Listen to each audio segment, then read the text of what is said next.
out the names of the days one by one and calling the deities that are the personalities or the owners of those days. And those are the elements as a part of the fire ceremony that help amplify their intentions.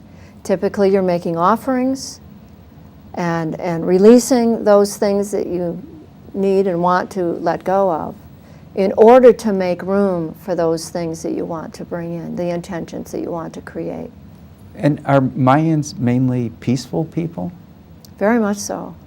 When you are with them, your heart feels so much more expanded than it would in another culture. And what would you attribute the expansion of your heart to? To their energy, to the way that they connect. Their languages, there are 26 different Mayan languages. They aren't dialects, they're languages. And they're divined languages, like Sanskrit.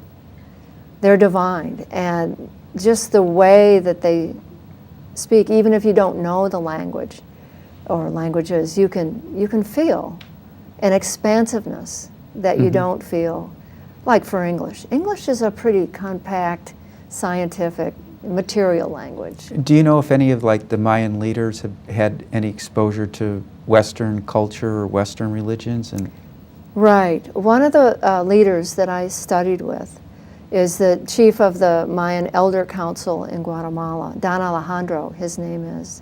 He's 82 years old now. Oh, I looked at your website or blog or both, and aren't you producing a film on him? I'm part of that effort. It's a biographical film of Don Alejandro, and he has become the emissary, the world emissary for the Maya. He's traveled all over the world, met with indigenous leaders, he's spoken at Harvard, school, Harvard University. He's been all over the world, kind of explaining the Maya and helping build a connectedness between the indigenous cultures and the Eastern cultures and all over the world. And so what is your role with this movie? I am what we call an ambassador of the film. I teach people the same teachings that he gave us, and as part of that I make people aware that this film is coming. And we don't know when it's coming. We think it might be this year, but we're on Mayan time with this film. And it's going to come to fruition when it's ready to come to fruition. Well, it's called The Shift of the Ages, is the name of the film. And why is it called that? Because we're in the shift. And many, many people all around the world are shifting daily. And this shift could be for the better or could be for the worse, could it not? It's a conscious choice, is it not? Well, it's a perception. The glass half empty or half full. Exactly, exactly. Yeah. But the universe is helping amplify in a way that is helping a lot of people find the love, find the grace, find the wisdom, and turn away from fear and loathing.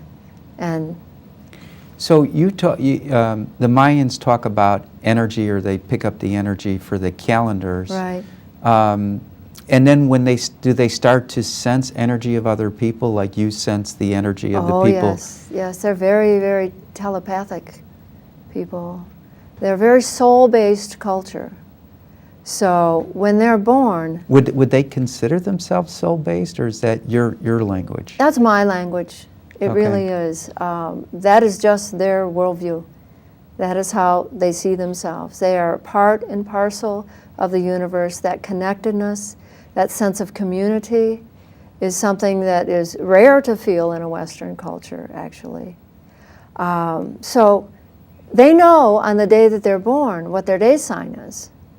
They're often nicknamed after their day sign. Can you give some examples? Well, there's a king. There was a king in ancient Maya lands named 12 Rabbit. Many people have the nickname like Sib or Khan or Kat, or in the